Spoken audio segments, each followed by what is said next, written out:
것입니다. 제가 이 터키 선교사 재충전 이 수련회, 이게 지금 8월 15일부터인데 저한테 이메일이 계속 뜹니다. 계속 뜨는데 지금 250명 초가 됐습니다. 또 제가 7월 초에 지금 선발대로 집사님 한 분하고 지금 같이 가거든요. 같이 가서 이제 좀 알아보려고 이렇게 사전 답사를 갑니다. 그 답사 갈 때에 또 어떻게 뭐를 원하고 이런 게 쭉 지금 떠요. 근데 지금은 아무것도 할 수 없어요. 지금 이 상태에서는 뭐 아무것도 할 수 없어요. 아무것도 할 수 없는데 지금 현실적으로 보면은 이 불가능해요. 불가능해요. 우리가 감당하기가 전혀 불가능하고, 근데 불가능한 이 불가능의 단어가 impossible 아니에요. 그래서 불가능하다고 impossible로 그냥 한번 써봤습니다. impossible 다 썼습니다. 그러면서 이제 기도를 하는데 impossible 하는데요. 이게 impossible로 보이는 게 아니라 impossible. I am possible로 보이는 거예요. I am possible. 니는 할 수 없어도 I am possible through God who giveth me strength. 능력 주시는 자 안에서 할 수 있다는 확신이 딱 들면서 하나님이 함께 하심에 대한 감사가 다시 나왔습니다. 하나님이 함께 하시는 이 자각이 얼마나 우리 가운데 힘을 주는지 모르겠어요. 목사도 힘을 잃어가지고 중간중간에 힘 빠져가지고 이런 모습 보면서, 현실적인 모습 보면서 힘 빠져가고 있을 때, 그때 누구도 위로 안 되고 누구도 힘을 줄 수가 없는데 하나님 말씀 가운데, 지혜 가운데서 나는 할 수 있다. You can do everything through God. 하나님을 통해서, 하나님 안에서 내게 능력 주시는 자 안에서 내가 모든 것을 할 수 있다. 이것이 다시 한번 제 가슴 속을 때리면서, 그렇지, 하나님이 하시지, 할 수 있다. 저는 9월 초에 꼭 분명히 간증을 할 겁니다. 하나님이 간증을 주실 겁니다. 그래서 이것이 오늘 우리 성도님들이 세계 속으로 나아가는 것이 아직까지도 눈을 많이 뜨지 못하고, 이것이 무슨 뜻인지 이것을 하나님께서 우리 성도님들로 하여금 영안이 떠서 저 세계 속의 구석구석에 선교지에 선교사님의 가정이 살고 자녀들이 상처받은 것이 다시 살아나는 것이 어떤 것인가를 두 눈 뜨고 확인하고 볼 수 있도록 같이 함께 역사해달라고 이렇게 기도하고 있습니다. 이것이 분명히 이루어질 줄 믿습니다. 우리 소중한 교회가, 다른 교회가 하는 일이 있고 우리 소중한 교회가 하나님이 주신 특별하게 주신 은혜가 있어요. 그래서 저희는 선교의 초점을 선교사 살리는 데 100% 둡니다. 선교사, 보내진 선교사를 챙겨드리고 교파와 교단을 떠나서 선교사 살리는 데에 최선을 두려고 합니다. 그리고 선교사 자녀들을 살리는 데에 최선을 두려고 합니다. 아직까지 연약하고 힘들지만 그래도 하나님이 사역을 정해놓으면 거기에 물질과 기도와 모든 후원은 따라온다고 확신합니다. 그래서 제가 I am possible, 그것에 대해서 다시 한번 느꼈습니다. 그래서 이것이 하나님이 함께 하심의 자각이 얼마나 중요한가 다시 한번 느끼게 되었습니다. 야곱이 하나님과 함께 하심을 자각했습니다. 야곱이 정말 집에 있을 때 여러 가지 형을 속이고 아버지 속이고 그래서 형이 죽인다고 이제 막 찾고 했을 때 도망가고, 그래가지고 이 베델에서 돌베개하고 잘 때 하늘에서 사닥다리가 오르락 내리락 거리고, 그러면서 이 야곱이 자각한 게 있습니다. 그 자각한 게 하나님이 나와 함께 계시는구나. 오늘 여기서도 하나님이 나와 함께 계시는구나. 이것을 자각하게 된 것입니다. 하나님은 나를 떠났고 모든 것이 내 혼자고 두렵고 힘들다는 생각이 딱 드는 순간 하나님이 그것을 깨닫게 해주셨습니다. 그래서 하나님이 어디서든 너와 함께 한다는 것을 이 야곱이 깨닫게 된 것입니다. 얼마나 중요한지 모릅니다. 우리가 하나님의 함께 하심이 하나님이 어디서든 나와 함께 계시구나, 이것을 깨달을 때 그때 우리가 힘을 받게 되고 다시 한번 좌절해서 일어나게 되는 것입니다. 오늘 이 예배 시간에 말씀 듣는 가운데, 그렇지, 하나님이 늘 어디서나 나의 삶 가운데 내가 현재 힘든 상황 가운데서도 하나님이 나와 함께 하시는구나, 이때까지 나와 함께 계셨구나, 이것이 오늘 말씀 가운데, 예배 가운데 자각하는 시간이 될 수 있도록 또 제가 기도하고 그렇게 되기를 주님의 이름으로 축원합니다. 우리가 예수님을 믿는다고 하면서도 넘어지고 흔들리는 야곱 같은 우리에게 이런 자각의 순간이 얼마나 중요한지 모르겠습니다. 하나님이 함께 하심을 자각하는 인생, 곧 하나님을 경외하는 인생입니다. 그렇지 않겠습니까? 하나님의 살아계심을 늘 그때그때 순간순간 이렇게 느끼면 그 하나님의 함께 하심이, 하나님은 능력의 하나님이시요, 하나님은 악을 선으로 바꾸시는 분이요, 하나님은 광대하신 분이요, 하나님이 천지 우주 만물을 창조하신 분이요, 하나님이 우리를 구원하기 위해서 자기 아들까지 내어주신 분입니다. 그런 하나님이 나와 함께 하신다는 자각이 있는 순간, 그분은 나를 보호하시고 인도하시고 나를 지키시고 있는 것에 하나님을 경외하는 마음은 자연스럽게 들지 않겠습니까? 하나님이 함께 하심을, 나와 함께 하심을 아는 인생은 하나님을 경외하는 인생이라는 거예요. 믿으시면 아멘. 이것이 복된 인생이라는 거예요. 오늘 본문 1절 말씀은 그렇게 말씀합니다. 자, 시편 128편 1절입니다. 그 1절은 같이 한번 읽어보시죠. 시작. 여호와를 경외하며 그의 길을 걷는 자마다 복이 있도다. 이것을 영어로 Blessed are all who fear the Lord, who walk in His way, 이렇게 돼요. fear라는 단어를 씁니다. 여호와를 경외한다, 두려워한다는 거예요. 하나님을 두려워한다는, 이 두려움은 벌벌 떨어서 무서워서 막 벌벌 떠는 게 아닙니다. 존경의 두려움입니다. 여러분, 너무 큰 분을 만나러 갈 때는 떨리지 않습니까? 혹시 여러분이 기업체에 시험을 쳤는데 그 면접을, 회장을 직접 만난다, 굉장히 떨리지 않습니까? 뭔가 큰 분을 만나러 갈 때는 떨리듯이 오늘 하나님이 함께 있는 이 인생은 내가 떨리는 인생이다, 하나님 앞에 떨리는 인생이다. 이 말은 하나님을 경외하는 인생, 하나님이 나와 함께하는, 자각하는 인생, 복받는 인생. 하나님을 경외하는 인생이 왜 복되는가? 오늘 본문이 쭉 나오는데요, 제가 구체적으로 좀 설명하려면 요셉을 또 예를 들지 않을 수 없습니다. 요셉은 한마디로 말하면 그는 형통한 삶을 살았다. 그 형통의 근원이 뭐냐? 하나님의 함께 하십니다. 1대, 2대, 3대, 4대, 4대째, 5대째 신앙이라도 자기는 별로 한 것이 없는데 너무 잘 돼 있다. 그것은 자기가 잘나서 한 것이 아니고 정말 하나님이 함께 하시는 인생, 저 선조 때부터 기도가 쌓여 있는 중보의 인생. 그렇다면 이 요셉도 마찬가지였습니다. 요셉은 형통의 근원이 하나님이 함께 하심, 그 자각하는 인생이었습니다. 결국은 요셉은 하나님을 경외하는 인생이었습니다. 17살 때 인신매매단에 팔려갔고 이집트에 팔려갔습니다. 보디발의 아내의 유혹을 받았습니다. 여러분, 가정총무가 되어가지고 그 노예로 들어갔다가 가정총무가 되었습니다. 가정총무를 왜 시켰느냐? 믿지 않는 보디발이 저거는 하나님과 꼭 함께 있는 것 같다, 그래서 믿을 수 있다, 그래서 시켰습니다. 정직하단 말이죠. 그래서 시켰습니다. 모든 것이, 물건이 들어오고 나가고 사람을 뽑고 하는 것들 다 그가 관장했습니다. 여러분, 유혹이 없겠습니까? 납품 비리가 없겠어요?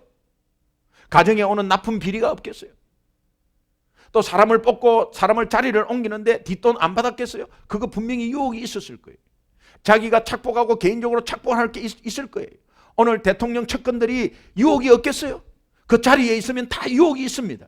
그러다가 정직한 사람도 1년, 2년, 3년, 4년 만에만 넘어져 버립니다. 왜? 원체만이 긁어대니까, 원체만이 속삭이니까 뭐 조금은 괜찮겠지, 이게 나중에 다 드러나는 거죠. 그런 유혹이 없겠습니까? 그런데 요셉은 정직하게 했습니다. 그럴 수밖에 없는 이유가 있었습니다. 왜? 요셉은 하나님이 늘 자기와 함께 하는 것을 자각했습니다. 아침에 일어나면 자각했습니다. 누워 잘 때 자각했습니다. 또 납품 회사가 왔을 때 자각했습니다. 사람을 뽑을 때도 자각했어요. 그러니까 이것이 하나님을 경외하는 인생이라는 거예요. 여러분, 또 보디발의 아내가 서서히 꼬십니다. 종입니다. 주인 사모님이 하라는 대로 해야 돼요. 예. 그러니까는 꼬시고 하면서요. 뭐 어떻게 꼬셨겠죠. 예. 그냥 꼬신 게 아닐 겁니다. 아마 뭐 윙크하고 뭐 다리 걷어 올리고 뭐 하여튼 뭐 이렇게 했겠죠. 뭐. 예. 여러 가지 뭐 하여튼 방법으로 했겠죠. 그런데 요셉은 그 위기를 모면하기 위해서 도망 나올 수밖에 없었습니다. 그렇게 할 수밖에 없는 이유가 있었습니다. 그것은 하나님이 함께 하신다고. 사람은 보이지 않지만 내 주인 보디발은 없는 곳이지만 살아계신 하나님은 나와 함께 있기 때문에 이 상황을 본다는 겁니다. 그래서 그것을 도망 나온 거예요. 그가 그렇게 할 수 있었던 이유를 창세기 39장 9절은 이렇게 말하고 있는데 제가 읽어드릴게요. 이 집에는 나보다 큰 이가 없으며 주인이 아무것도 내게 금하지 아니하였어도 금한 것은 당신뿐이니 당신은 그의 아내입니다. 내가 모든 것을 다 할 수 있도록 주인이 다 허락했는데 하나 금한 것은 당신뿐입니다. 당신 주인의 아내 당신 금하지 말라고 했습니다. 그런즉 내가 어찌 이 큰 악을 행하여 하나님께 죄를 지으리까 이렇게 했어요. 여러분 원래 말한다면 이렇게 합니다. 당신 주인, 당신 남편이 당신을 금하지 말라 했습니다. 다른 거는 다 허용했는데 당신은 금하지 마라 그랬습니다. 그러니까 제가 어찌 이 큰 악을 당신 남편에게 범하리이까? 어찌 이 큰 악을 당신 남편께 죄를 지으리이까? 이렇게 하지 않고 하나님께 죄를 지으리이까? 이렇게 했어요. 내게 고마웠던 주인 보디발, 그 남편이 어떻게 이런 일을 허용하겠나? 그러면서 그 남편 보기에 이 일을 하면 안 되겠다. 그렇게 하면 보디발 아내가 우리 남편 없잖아요. 지금 이 자리에 없잖아요. 하면요. 그게 또 성립이 되는 것입니다. 그러나 그는 그 남편에게 죄를 지으리까 이렇게 고백한 것이 아니라 하나님께 죄를 지으리까 이렇게 고백한 것이 무엇입니까? 요셉이 두려워했던 대상은 그 보디발 주인이 아니라 그와 함께 하시는 하나님이었던 것입니다. 오늘 우리의 삶이 어떻습니까? 여러분은 어떤 삶으로 시간을 보내고 있습니까? 이것이 하나님을 경외하는 인생이라는 것입니다.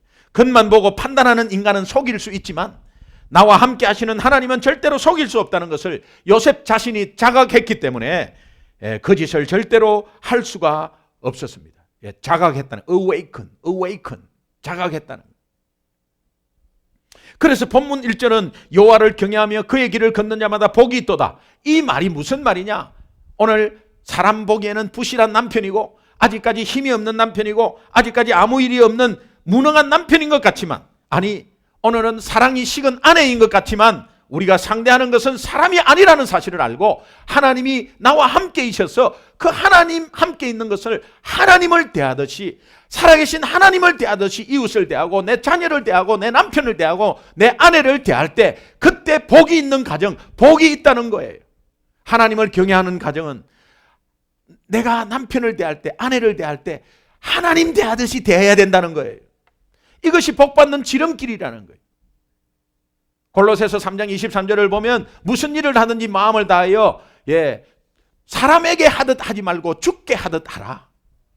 보이지 않는 하나님을 사랑한다고 하고 나서 하나님이 어디 있습니까? 보이지 않습니다. 하나님 사랑합니다, 하나님 찬양합니다 하면서 하는데 실제로 행동을 보여주려면 어떻게 해야 돼요? 보이지 않는 하나님을 사랑하는 것은 보이는 이웃을 사랑하는 것과 똑같다고 말씀은 이야기해 주고 있습니다. 그러면서 오늘 1절에 복이 있도다 이렇게 합니다. 이 복이 있도다 하는 것은 2절 3절에서 하나님을 경외하는 가정, 하나님이 함께 있음을 자각하는 가정은 어떠한 복이 주어지는가를 구체적으로 이야기하고 있는데 첫 번째 남편 가장에게 주시는 복입니다. 남편 가장에게 주시는 복입니다. 2절을 함께 한번 읽어보겠습니다. 2절 시작. 내가 내 손에 수고한 대로 먹을 것이라. 내가 복되고 형통하리로다. 여러분, 손이 수고했다 이렇게 나와요. 손이 수고했다. 이 표현이 얼마나 상징적인 표현입니까? 손이 수고할 수 있는 일거리가 있는 가장, 그 수고의 대가를 누리는 축복의 가장, 이런 가장들은 일확천금을 노리지 않습니다. 로또를 사지 않습니다. 라스베가스에서 갬블하지 않습니다. 예수님은 주기도문에서 무슨 기도를 가르치고 있습니까? 오늘 주기도문에서 오늘 우리가 먹고 살아야 될 문제는 7가지 중에 한 가지를 말합니다. 그것은 일용할 양식, 일용할 양식입니다. 일용할 양식, 하루 거기에 대해서 내일 일을 염려하지 말라. 너희는 무엇을 먹을까 무엇을 마실까 구하지도 말라. 이는 세상 백성들이 구하는 것이다. 너희 천부 아버지께서 먹고 마시고 입고 자는 것은 이미 내가 알고 있느니라. 그러므로 너희는 그의 나라를 구하래. 내일 일은 내일이 염려할 것이요. 오늘 염려는 오늘에 족하다는 그 말씀이 무슨 뜻이냐? 일용할 양식을 주옵시고, 이 말은 하나님을 경외하는 가장이라면 욕심 없이 정당하게 수고하는 일거리를 먹을 때, 그때 작지만 그것이 복되고 형통하다는 것입니다. 너무 욕심부려서 이 일만 잘 되면 하면서 그냥 그렇게 하면서 잊지 마세요. 그것은 굉장히 위험합니다. 저는 예배드리는 우리 남편들, 우리 가장들에게 손이 수고할 수 있는 일거리가 넘쳐나기를 주님의 이름으로 축원합니다. 그리고 수고한 대로 그 열매를 받아 누리는 복이 가장들에게 넘쳐나기를 주님의 이름으로 축원합니다. 두 번째, 아내에게 주시는 복입니다. 무슨 축복입니까? 외적인 화려함이 아닌 내실 있는 열매를 맺는 축복이 있기를 간절히 소원합니다. 이것은 3절 상반부에 이렇게 되어 있습니다. 내 집 안방에 있는 내 아내는 결실한 포도나무 같으며, 아내를 결실한 포도나무로 비유하고 있습니다. 여러분, 세상은 여자들을 어떻게 비유하고 있습니까? 세상은 여자들을 꽃으로 비교합니다. 꽃으로. 사실은 이거 꽃으로 여자들을 비유하는 것은 굉장히 기분 나쁜 일이에요. 여성 동무들 기분 나쁘지 않습니까? 기분 좋습니까? 꽃으로 비유하면, 여러분 꽃으로 비유할 때요, 장미꽃도 있지만 할미꽃도 있다는 사실을 알아야 돼요. 꽃으로 비유하면요, 당장 손해보는 게 여자예요. 여러분, 바람 피는 사람들, 막 이런 사람들, 가정 돌보지 않는 사람들, 이런 사람, 화류계에 있다 그러죠. 화류계. 그 화자가 무슨 화자냐? 꽃 화자다. 예. 꽃 화자인 거예요. 남자들이 왜 외도를 할까요? 젊은 여자들에게 눈을 돌리고 엉뚱한 짓을 왜 할까요? 그것은 여자를 꽃으로 보니까 그러는 거예요. 여자를 꽃으로 보니까 자기도 거기에 쇠뇌돼 가지고 여자를 꽃으로 보는 거예요. 꽃으로 보니까는 내하고 같이 20년 살은 것은 할미꽃이라. 시들어 버렸어 이미. 그러니까 싱싱한 꽃이 너무 많아. 그러니까 싱싱한 꽃으로, 이 꽃이 얼마나 인종 모독입니까? 여성 모독 아니겠어요? 여성 동지들 어떻게 생각합니까?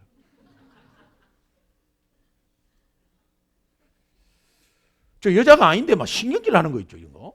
예. 여자를 꽃으로 비유하는 자체가요, 저는 여성 모독이라고 생각합니다. 여러분, 하나님이 여자를 지을 때 꽃으로 지은 것이 아닙니다. 꽃으로 지은 것이 아닙니다. 하나님은 여자를 결실한 포도나무로 비유했는데, 이 포도나무의 겉만 보면 별로죠. 여러분, 포도나무 겉 보셨어요? 비틀어져 가지고 조그만하게? 예, 아무 볼품 없어요. 어느 농부가 포도나무를 보고 에이 모양이 별로네 하면서 다 뽑아버립니까? 왜 뽑지 않습니다. 왜 그렇습니까? 포도나무를 심을 때는 그 나무의 향기를 맡으려고, 꽃의 아름다움을 누리려고 심은 것이 아니기 때문에, 포도나무는 주렁주렁 풍성한 열매를 많이 맺히기 위해서, 그래서 포도나무를 심은 거거든요.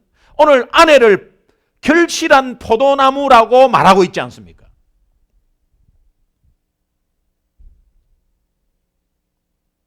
우리 여성 동지들 잘 들으십시오. 세상에서 여자를 꽃으로 비유하는 것에 노란하지 마십시오.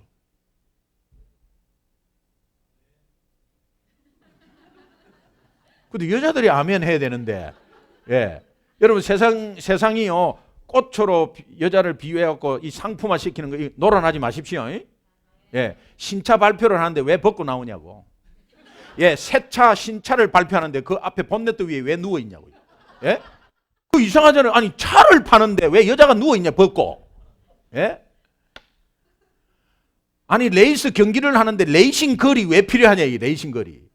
예. 그냥 옷 똑바로 입고 이렇게 하면 안 되나요?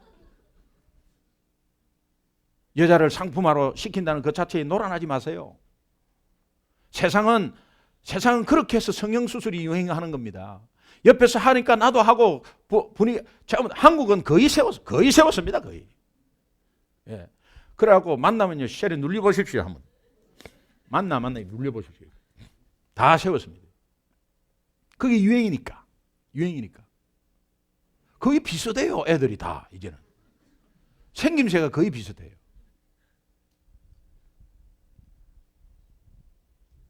원체 화장을 많이 하고 변장하고 나오기 때문에 신혼여행 가서 첫날 밤에 아침에 일어났는데 깜짝 놀랐답니다. 다른 사람이 있어가지고.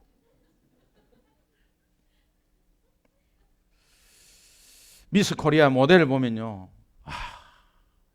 그 가는 달이 저는 넘어질까 두렵고, 근데 그것이 날씬한 표준이 되어가지고 괜찮은데, 그냥 어느 정도 그 괜찮은데 뚱뚱하다는 겁니다. 그러니까 심지어 아줌마들까지도, 예, 내 배가 이렇게 처지고 이렇게 배가 나온 것은 애 놓고 당신 살림하기 위해서 이렇게 했다. 그래 내 배 물리도 이러면서요 매 남편에게 성형수술을 좀 해야 돼, 뭐 다리 뭐 또 뭐 지방을 빼야 된다, 뭐 해야 된다 하면서, 이게요 상품에 놀아나는 거예요. 그게 건강하게 되는 게 아니에요. 성형수술하고 갖고 예뻐진다고 건강하게 되는 게 아니에요. 여러분 분명히 말씀드리지만 여자는 다리가 튼튼해야 합니다. 예. 그냥 가정 돌보고 아이 낳고 키우느라고 그 똥배 나온 그 모습 얼마나 아름다운 모습입니까? 예. 그리고 그 배 나오는 그 똥배를 만지면 그 푸근한 그 느낌 너무 감사해요. 위대하고 존경합니다. 집안에 식은 밥 다 먹어가면서 아름다운 모습이죠. 아름다운 모습. 성경이 말하고 있는 아름다운 아내는 결실한 포도나무다고 말씀합니다. 한 가정의 아내는 화려한 꽃을 피우기 위해서 아름다운 존재가 아닙니다. 결실한 포도나무처럼 열매를 많이 맺어서 지혜의 열매를 남편에게 주고 지혜의 열매를 자녀에게 주면서 제공하는 그 아름다움이 있는 아내이기에 아름답다고 말하는 것입니다. 내면적인 아름다움이죠. 제가 찬송가 199장 이 나의 사랑하는 책, 이거 찬양하면서 지난주에 어떻게 이런 눈물이 나는지 1절에 보면 나의 사랑하는 책, 비록 헤어졌으나 어머니의 무릎 위에 앉아서 재미있게 듣던 말 그때 일을 지금도 내가 잊지 않고 기억합니다. 귀하고 귀하다 우리 어머니가 들려주시던 재미있게 듣던 말 이 책 중에 있으니 이 성경 심히 사랑합니다. 이 찬양을 부르는데 왜 눈물이 난? 어머니가 생각난 거예요. 저는 늦게 예수 믿었습니다. 근데 어머니가 47년간 절에 다녔습니다. 47년간 절에 다닌 어머니를 전도하는데 얼마나 힘들었는지. 됐다. 우리들은 됐다. 나이가 많아 됐다. 너희끼리 잘 믿어라. 그래 나는 부처님께 공드리고 니는 예수님께 공드려라. 그러면 둘이 다 하면 합작해서 더 좋아질 거 아니냐. 그리고 4월 초파일 날 그래 그동안 너희들 준 아들들이 준 용돈 다 모아가지고 너희들 이름 손자 이름 손녀 이름까지 다 써가지고 최고 우리 절에서 최고 큰 등 했다. 부모님의 마음이죠. 근데 이 부모님이 늦게 70대 초반에 예수를 믿게 되었습니다. 예수를 믿고 나서 고백하시는 것이 이때까지 헛짓했다. 그래 지금 기도한 것 다 헛짓이다. 그런데 지금 이제 하나님을 만났으니 이 하나님께 내가 기도하는데 지금까지 젊었을 때 다 기도한 헛기도를 이제 남은 여생 내가 너희들을 위해서 내가 기도한다 하면서 기도에 집중을 하셨고, 제가 1년에 한 번 정도 한 번 나가면 제가 피곤해가지고 누워있으면 제 옆에 머리맡에 와가지고 제한테 성경을 읽어주시는 거예요. 이 사역자 아들에게 초신자 어머니가 성경을 읽어주시는 거예요. 저는요, 그것을 들으면서 못 들은 척 하면서 들으면서 너무 푸근했습니다. 오늘 199장 이 찬양을 찬양하는데 한 주간에 그 찬양을 한 2번 하는데 갑자기 왈칵하면서 눈물이 났습니다. 늦게 예수 믿은 그 어머니의 사랑이, 그 어머니 나보다도 훨씬 더 성경을 많이 알고 있겠지. 그런데 아들이니까 전심을 다해서 하나님 사랑하는 마음으로 성경을 읽어주고 있는 그 어머니가 생각났던 겁니다. 그 어머니가 아름다워서 생각났겠습니까? 모양이 아름다워서 생각났겠습니까? 제 아내는 저희 어머니가 턱이 길다고 계속 이야기하는데 괜찮아요. 저는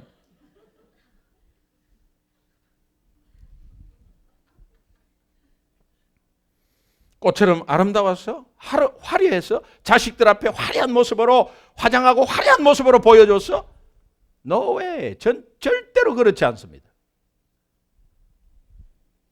어릴 적 우리 어머니가 우리 어머니 생각하면 그 고생한 거 생각하고 자녀들에게 정말 그 내면적인 향기, 아름다운 열매를 만들어서 우리들을 위해서 기꺼이 그 제공해 주신 그 사랑 때문에, 그 은혜 때문에, 그 은혜가 생각나서 눈물 나는 거 아니겠습니까? 여러분, 결실한 포도나무 되시는 아내, 결실한 포도나무 되는 어머니 되시기를 주님의 이름으로 축원합니다. 이동원 씨하고 박인수 씨가 부른 그 향수 그 가사의 중간에 보면 예쁠 것 없는 사철 발벗은 아내라고는. 예, 우리 사철에 발벗은 어머니, 그 발이 무슨 예쁘겠어요. 예, 늘 밭일하는 그 손이, 자식들 위해서 골무 끼워가지고 옷 끼워주는 그 손이 뭐 이쁘겠어요.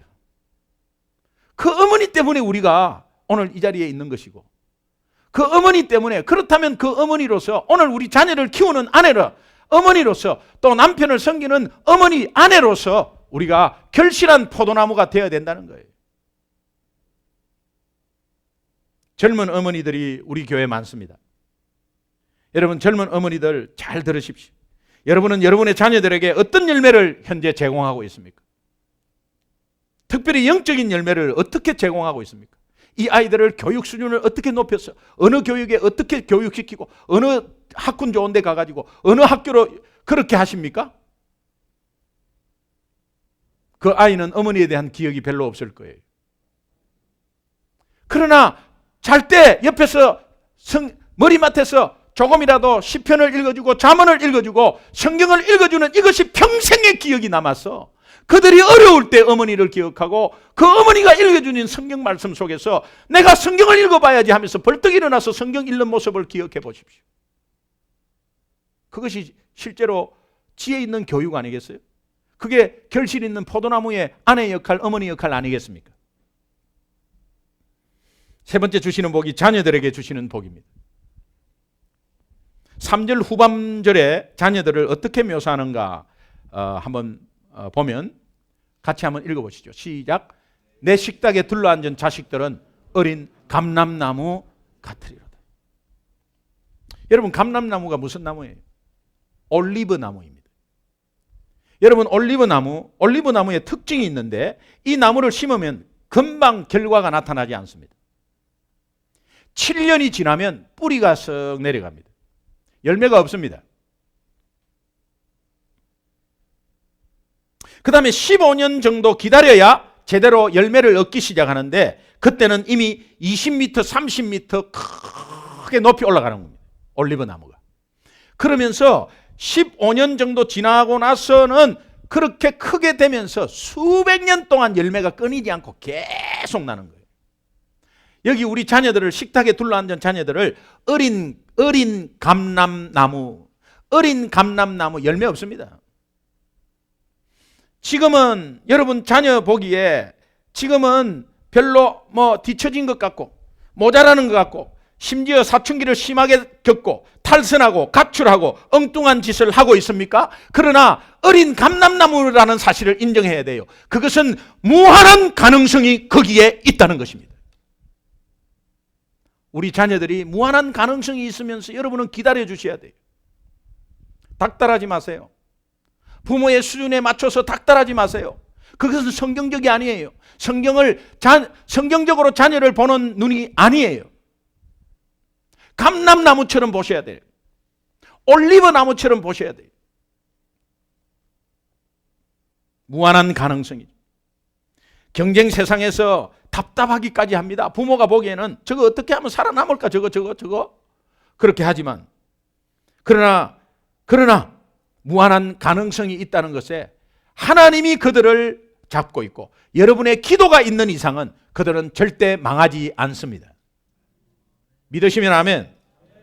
지금은 열매가 없는 것처럼 보이지만 반드시 20m, 30m 자라서 한없는 열매를 맺어서 수많은 사람들에게 열매를 공급하고 그늘에서 힘을 줄 수 있는 존귀한 아이가 된다는 사실을 믿으시기 바랍니다. 오늘 예수 믿는 가정들을 많이 반성해야 합니다. 세상과 다를 바 없이 공부 인류 대학, 아이비리그 변호사 의사 하면서 애를 덜덜 벗고 다그치는 것이 옳은 것이냐? 성경적이지 않습니다. 여러분, 우리 아이들을 기다려 주시기 바랍니다. 조금은 부족하더라도 기다려 주시기 바랍니다. 고린도전서 13장 13절에 이 사랑이라는 하나님의 진실한 사랑은 어떤 것이냐? 오래 참으며, 사랑은 오래 참고 하면서 나중에 견디느니라, 이렇게 되어 있습니다. 자, 사랑이란 릴레이 대회가 있습니다. 이 릴레이 하는데 사랑팀이 있습니다. 사랑팀이 있는데 첫 번째 주자가 오래 참는 주자예요. 마지막 주자가 견디느니라 주자예요. 여러분, 릴레이 경기, 계주 경기를 하면 첫 번째 스타트하는 사람과 맨 마지막에 뛰는 사람이 얼마나 중요한데요. 그런데 하나님은 이 사랑팀을, 사랑은 오래 참고가 첫 번째 스타트, 그 다음에 마지막이 견디느니라, 이 말이에요. 그것이 진실한 사랑이라면 여러분은 기다려 주시는 것이 부모로서의 성경적인 기다림의 사랑이라는 것을 깨닫기 바랍니다. 진짜 사랑한다면 기다리는 거예요. 여러분, 남녀 간에 사귈 때 조금 늦게 왔다고 그냥 가버립니까? 그러면 당장 그만두십시오. 어떤 의미에서든 일부러 늦게 온 게 아니고 뭔가 늦게 왔어요. 그런데 10분 못 기다리는 거예요. 못 기다린다, 기다린다. 그거는 왜 약속을 안 지켜? 이런 사람은 진짜 사랑이 없는 사람이에요. 그 결혼하면요 굉장히 율법적입니다. 예. 피곤해서 피골이 상접할 겁니다. 그러나 여러분, 이제 기다려주는 것이 뭡니까? 그것이 기다림에는 고통이 따라요. 기다림에는 고통이 따라요. 하나님이 오늘 예수 그리스도를 보내주기까지, 오늘 우리를 살리시기까지 얼마나 기다리고 있었는데요. 뺀들뺀들거리는 우리의 모습을 하나님은 기다리고 계셨어요. 그러면서 고통 가운데 이 땅에 오셔서 고통 가운데 십자가에 돌아가셨다, 이 말이에요. 기다림은 고통이 필요해요. 부모로서 우리가 진정한 사랑의 고통을 받으려면 기다려 주셔야 돼요. 시편 오늘 128편 본문을 통해서 요약하겠습니다. 첫 번째, 우리 남편 가장은 요행을 바라지 않고 게으르지 않고 손이 수고한 대로 열심히 일하고 그 수고의 열매를 누리는 가장이 되기를 주님의 이름으로 축원합니다. 아내는 외모만 꾸미는 아내가 아니라 내면이 아름다워서 지혜의 열매를 자녀들에게, 남편들에게 제공하는 그런 주부들이 가정을 지키는 아내, 그런 정말 결실한 포도나무 같은 아내 되시기를 주님의 이름으로 축원합니다. 세 번째, 자녀들의 무한한 가능성을 보고 기다려주는 부모 때문에 그 결과 감람나무처럼 많은 열매를 맺어서 사람들에게 큰 기쁨이 되는 자녀들이 많기를 주님의 이름으로 축원합니다. 바로 우리가 꿈꾸며 하나님이 꿈꾸는 행복한 가정이 아니겠습니까? 저는 한 가지 사례를 들고 마칠까 합니다. 오늘 우리 신지혜 선수, 우리 LPGA 골프 선수입니다. 이 골프 선수가 세계 1위를 하고 정말 참 대단한 선수죠. 예. 그런데 가정 환경은 골프를 절대로 할 수 없는 환경이었습니다. 아버지는 개척교회 목사인데 2003년도에 월급이 80만 원. 그녀의 중학생 시절에 큰 어려움이 찾아왔습니다. 아버지와 자기는 골프 연습을 하고 있는데 어머니와 동생들이 차 사고가 나가지고 어머니가 그 자리에서 죽습니다. 어머니가 그 자리에서 죽습니다. 그러면서 막내 동생이 목이 완전히 비틀어졌습니다. 목이 비틀어진 가운데서 중상을 입고 이제 병원에 치료를 받는데 간병을 1년 이상 해야 합니다.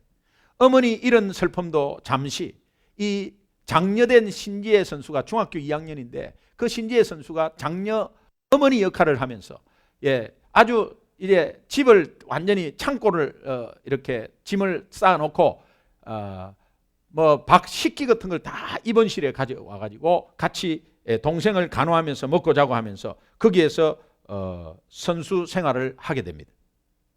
엄마가 안 계시니까 신지혜 선수가 동생을 간병하는데 인터뷰하는 사회자가 이렇게 물었습니다.